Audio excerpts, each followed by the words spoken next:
చాలా మంది కోటీశ్వరులు ఉన్నారు. అసలు నాకు తెలిసి ఇక్కడ కోటీశ్వరులకి స్థానం కాదండి. ఇది ఓన్లీ 10 మందికి డెవలప్ చేసేది, 10 మందికి ముందుకు తీసుకెళ్లే రంగం ఇది. దయచేసి ఇంకొకసారి మీరు చెక్ చేసుకోండి. Thank you so much. Good morning. So చెల్లికి మ్యారేజ్ చేశాను. అక్కడి నుంచి 3 లక్షలు వచ్చాను, 3,25,000 వచ్చాను. భోగపురంలో సైట్ కొన్నాను. ఆ రోజు తక్కువకి వచ్చిన సైటు ఒక పెద్ద ఆయన వచ్చి నా కూతురు మ్యారేజ్ చేయాలి అంటే సైట్ తీసుకున్నది ఎక్కడ ఉందో ఏమో చూడలే, సైట్కి అడ్వాన్స్ ఇచ్చాను, కొనేసాను. బట్ ఈరోజు ఇంటర్నేషనల్ ఎయిర్పోర్ట్ వచ్చింది. ఈరోజు ఆ సైట్ కాస్ట్ 1,50,00,000 అయిపోయింది. అంటే చెల్లికి మనం పెళ్లి చేస్తే భగవంతుడు ఏం చేశాడు, ఒక ముసలోడి ద్వారా ఇచ్చాడు. అందుకోసం అంటాను, సాయం చేస్తే దేవుడు ఇంకో రూపాయలు ఇస్తాడు. ఎస్ఆర్ సాయం చేయాలా. Good morning. సో 3,25,000 వచ్చింది. కోవిడ్ వచ్చింది. కోవిడ్ టైంలో అందరూ ఇంట్లో కూర్చుంటే కోవిడ్ టైంలో నా హైయెస్ట్ ఇన్కమ్ 4,22,000 వెళ్ళిపోయింది. కోవిడ్ అయిపోయిన తర్వాత నా ఫస్ట్ కార్ బావగారికి గిఫ్ట్ ఇచ్చేసాను. సెకండ్ కార్ తీసుకున్నాను. ఇది ఫస్ట్ కార్, ఇది సెకండ్ కార్. ఫస్ట్ కార్ నాది 16.5 లక్షలు పెట్టి తీసుకున్నాను. సెకండ్ కార్ 65 లక్షలు. ఈరోజు ఈ కార్ ₹1,00,000 పైన అయిపోయింది. నా ఇన్కమ్ 4 లక్షలు 5 లక్షలకు వచ్చింది. మాయ గారి పిల్లనిచ్చిన మాయ గారికి కూడా రేషన్ డిపో డీలర్ రిటైర్మెంట్ అయిపోయారు. సో ఆయన కూడా వెస్టేజ్ తీసుకొచ్చాను. ఆయనకి ఈరోజు 2.5 lakhs. ఆయన కూడా ఒక ఇల్లు ఇచ్చాను. దాంతో కలిపిన ఇల్లు 4 ఇల్లు అయింది. తర్వాత సేవకుల్లో దొరబాబు గారికి ఎలాగైతే స్టాక్ పాయింట్ ఉందో నా పేరు మీద స్టాక్ పాయింట్ ఉంది. దొరబాబు గారి ఆఫీస్కి వచ్చినప్పుడల్లా నేను లోపలికి వెళ్ళి కూర్చోండి కాదు, ఎదురుగా ఆఫీస్ ఎదురు నించుండేవాడిని. చాలాసార్లు అడిగారు, ఏంటి సార్ ఎదురుగా ఎలా చూస్తారంట. సో మనకి ఏది కావాలో అలా చూస్తున్నారంట. ఎస్ఆర్. సో ఎందుకంటే అలాగే చూసాను, అలాగే ఇల్లు కట్టాను. సో ఇల్లు కనిపిస్తుంది. Next so ground floor parking, first floor office, second floor meeting hall, 3వ ఫ్లోర్ ఇల్లు. మొత్తం కలిపి 2,50,00,000 అయింది. కిందకి నవంబర్లో ఓపెన్ చేశాను.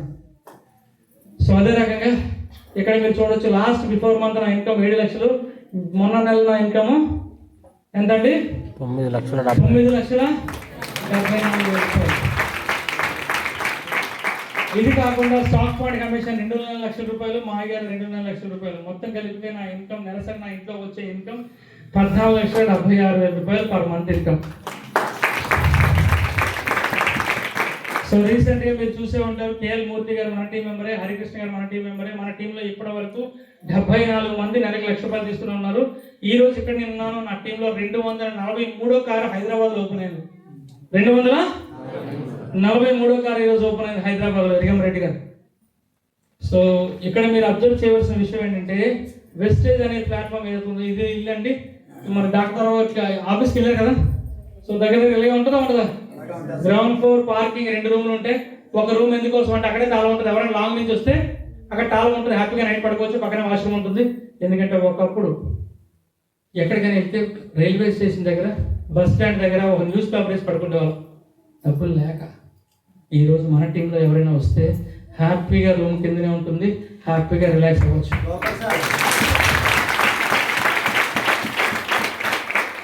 ఫస్ట్ ఫ్లోర్ బిల్డింగ్ కౌంటర్ అన్నీ ఉంటుంది. సెకండ్ ఫ్లోర్ 200 మంది కెపాసిటీ, ఏసీ హాల్, ప్రాజెక్ట్ అన్నీ ఉంటుంది. ఏ ఛార్జర్ తీసుకో, మీకు కావాల్సిన మీటింగ్ మీరు చేసుకోవచ్చు. 24 hours మీరు వాడుకోవచ్చు. Meeting hall facility. ఎందుకంటే ఒకప్పుడు మీటింగ్ హాల్కి వెళ్ళాలంటే 20,000 కట్టండి, 30,000 కట్టండి. ఎస్ఆర్ను ఈ రోజు మా టీం ఫ్రీగా మీటింగ్ చేసుకోవాలి. ఎస్ఆర్ను సో మేము పడిన కష్టాలు మా పిల్లలు పడకూడదు. పిల్లలు అంటే టీం. ఎస్ఆర్ను టీంకి కష్టాలు రాకూడదు అనే ఆలోచనతో హ్యాపీగా ఫ్రీగా పెడుతున్నాం. సో ఇక్కడ మీరు చూడొచ్చు, ఓపెనింగ్కి మనకి గురూజీ వచ్చారు, సుబ్బయ్య శెట్టి గారు, సో డిఆర్కే రాజు గారు, సో చిన్న అబ్బాయి, పెద్ద అబ్బాయి, మా అత్తయ్య గారు, మాయ గారు, శంకరరావు, లక్ష్మణ్ గారు మన టీం మెంబర్స్. సో ఇదే అండి నా యొక్క చిన్న స్టోరీ. సో ఇప్పుడు నేను